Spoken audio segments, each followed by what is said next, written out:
Sir, my name is Professor Sethi. I am an engineer by profession and I am into a teaching profession. By God's grace, I am very strong in my maths. To start with, I appreciate your hard work and pray to God to give you double your age God has allotted you. And I thank all the Muslims here for giving me first priority to ask my question.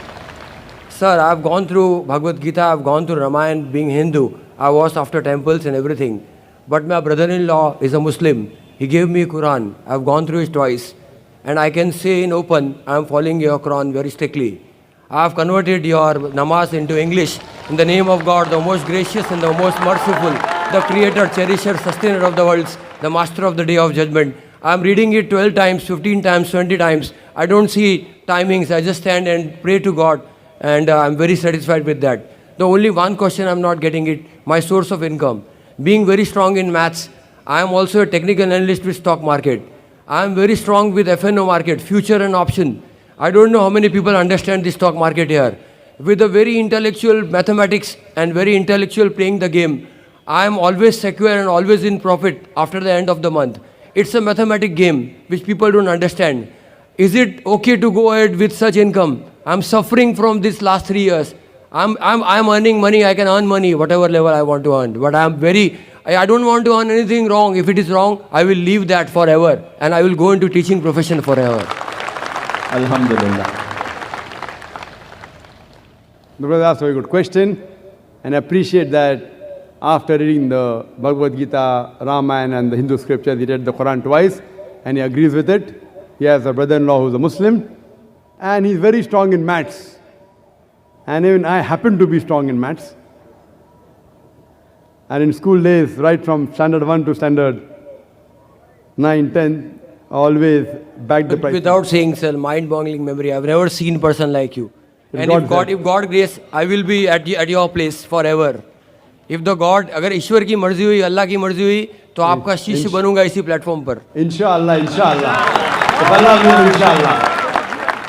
First I'll come to the question and then inshallah I'll reply to his last comment.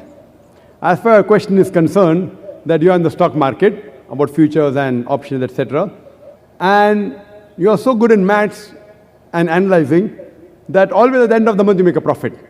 So the question is that, is this earning halal or haram? As far as the stock market is concerned, stock per se is not haram, per se. As long as the stocks you deal in, it is according to the guidelines of Islam.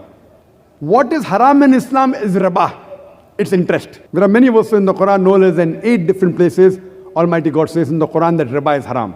In Surah Imran chapter number 3 verse number 130, in Surah Nisa chapter 4 verse 161, in Surah Baqarah chapter 2 verse number 275 thrice, in Surah Baqarah chapter 2 verse 276, as well as in Surah Baqarah chapter 2 verse number 278, it says that give up your demands of riba, of interest, of usury. And those who do not give up the demands of riba and usury, verse number 279, Allah says, take notice of Allah from Allah and His Rasul, Allah and His Messenger. So dealing in interest is haram. But share market is somewhat following the principles of Islam of profit and loss sharing. Share per se, instead of taking a loan from the bank, we make partners. Because the banking system makes a rich person more rich, poor person more poor. It encourages things evil in society. Like in 80s, the banks fund gambling dens, alcohol bars. And Islamic system is different, Islamic banking is different. So, Islam encourages profit and loss sharing. In the stock market, what do you do? That you buy a share. So you become a partner in that company. Whether 1%, 10%, 0.1%, 0.01%. So being partner in profit and loss sharing is encouraged in Islam. So if you're dealing in stock market and shares, as long as it is within the purview of the Islamic Sharia, as long as you do not buy shares of a company which deals in alcohol, company which deals in interest, financial companies, whether it be banks, whether financial instrument companies, company which deals in media obscenity, pornography. So all the evils of society, if the company you invest in is not investing in the evil of society, alcoholism or drugs or pharmaceutical companies allowed. Huh? Drugs means cocaine and brown sugar, or be living with obscenity, it may be film industry. So if you buy shares of these companies, it's haram. Secondly, if you involved in speculation, that is gambling, you know, you being in the stock market, people buy now, after 2 minutes again they sell because of prior information or because of, you know. So gambling is prohibited in Islam. So if your stock market is good, you want to invest in it, you want to stay for good, be a partner, make, and even I'm involved in stock market. And So you're not replying to the right point I'm asking. It is futures and options. That's- It is put I'm and coming to call. it. I'm coming to it. You can just pay 10 rupees and buy stocks for 100 rupees and you keep it for years and years together. I'm coming to it. Yes, sir. I like giving a holistic reply rather than. Okay. Thanks a lot, sir. Sorry for disturbing. Now coming to the futures option, that you buy part of the shares and you deal within, etc.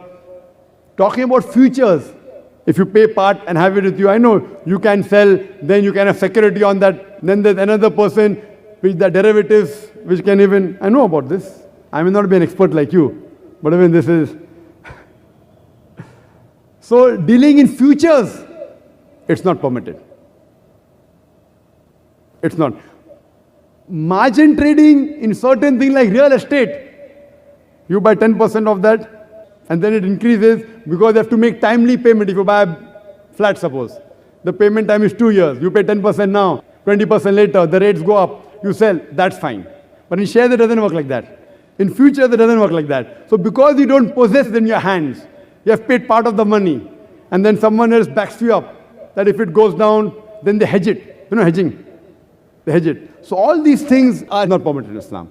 But pure stock, as long as the thing which you deal in, if it is Islamic, it's allowed. And you ask me the question, that all these things that you get a large money income, if it's not allowed, you wouldn't like it.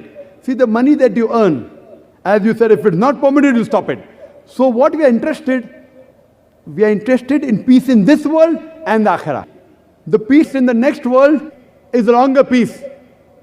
So if you are earning the halal, inshallah, you will get good in this world as well as in the akhirah. And I pray to Allah subhanahu wa ta'ala for your peace and success in this world as well as in the akhirah, in the next world. Hope that answers the question. Thanks a lot. Thanks for, I appreciate for giving you so much of time and definitely I will be following it strictly, sir. Thank you.